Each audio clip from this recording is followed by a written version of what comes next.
I think it's crazy that more people aren't buying these. I'll include a link to the Dodge here in Heber's website in the description down below. I'll also include a link to my car buying guide. Let's get into it.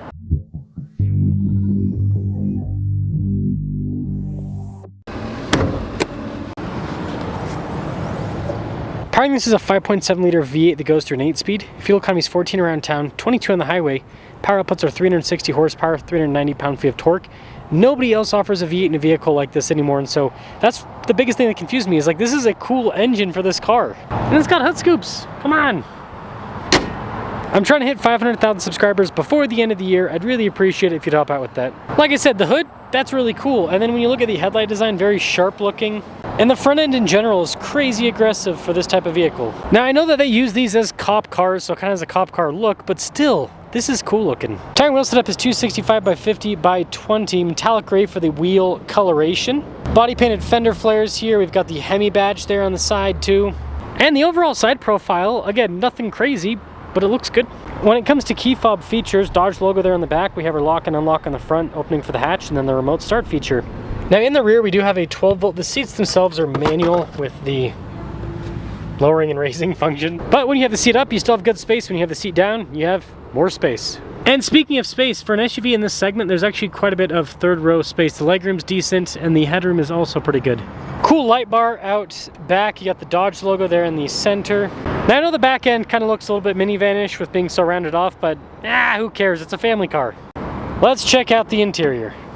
Nice trim on the door panel. You've got red stitching, a little bit of forged carbon. The seats have really nice trim on them as well. They actually feel high quality. Legroom's good. We got a little storage in it. We've got vents in the back, heated seats, USB ports, a full power outlet. We even have our own climate zone for the rear and vents throughout the top. Keyless entry for up front. Let's pop in. Blind spot monitoring for the front mirror. We also have our memory seat function. Automatic window controls, more nice trim on the door panel, including the red stitching and forged carbon. Cool looking front seats with that Dodge logo, perforated trim all down the center. You've got your power adjustments with lumbar support. And guess what? The passenger also has power adjustments with lumbar support. Look at that, trailer brake controls from the factory. Nice trim all around the steering wheel. You can see the paddle shifters there on the back too. We've got our cruise control. It does have adaptive cruise control radio controls on the back of the steering wheel, by the way. And then on the left-hand side, controls for the center screen. And yeah, look, this still has some analog gauge. We also have a digital cluster in the center portion. It's kind of like the nice balance that ends up being reliable in terms of use, and just looks good. Backup camera in reverse, pretty good resolution, not the best, pretty good. And then as for the rest of the screen, first off, dual zone climate, heated ventilated seats, heated steering wheel. Now it does take a second for some of the pages to load up, something you got to live with, but overall performs pretty well. And then they still give you a bunch of physical buttons for the climate, for the heated and cooled seats, the radio controls. There's even a little sport mode that you can pop this into. Phone charging pad, USB ports, more of that forged carbon, by the way. We got our shifter for the 8-speed.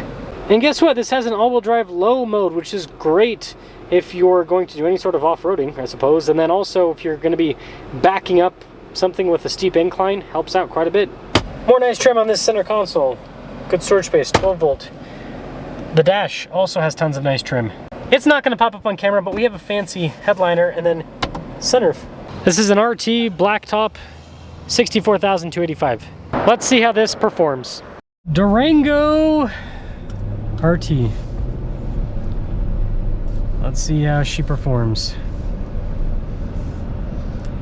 One of the most underrated SUVs. Again, this competes, you gotta remember, this competes against like Kia Telluride, Hyundai Palisade, Ford Exploder, had to say it, Chevy Traverse.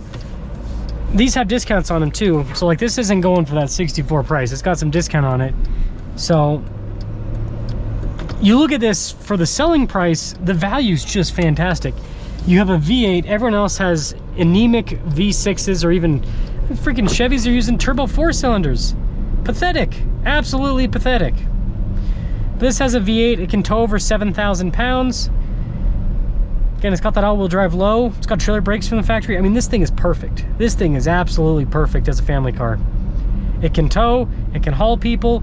It sounds good, right? V8s are also, you know, Hemi's not perfect, but it's a pretty reliable engine, all things considered. More reliable than a turbo crap can.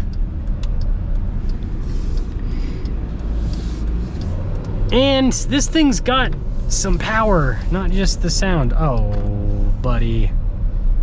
What? Okay, well, I guess what we're gonna do here is we're just gonna flip around and go the other way. Was not expecting that. Someone crashed. You know what's so strange to me? How do people manage to crash in broad daylight, not a cloud in the sky? Like, absolutely. Wait, can I go through here? Wait a second, guys. I think we might have an out. Oh, yeah. We'll just do this. We'll just go through here. I know, this is not ideal, but, you know, gotta make do with what we have. The current street situation. But yeah, how do people reckon, like, this is, you gotta be dumber than dumb to wreck on a day like this. Dumber than dumb. So, yeah, the seats are comfortable in this. It's pretty nicely insulated cabin. It's got like all the features you want. It doesn't have a 360 camera. That is one thing that's a miss for Dodge. It's no 360 camera. If they offered that, that would massively improve the value proposition here at the RT. But I mean, other than that, it's pretty good. Pretty darn good. Man, there are so many cars, more than I thought there would be. I guess we'll be here for longer than I thought. I will enjoy the cooled seat while we're waiting here, I suppose.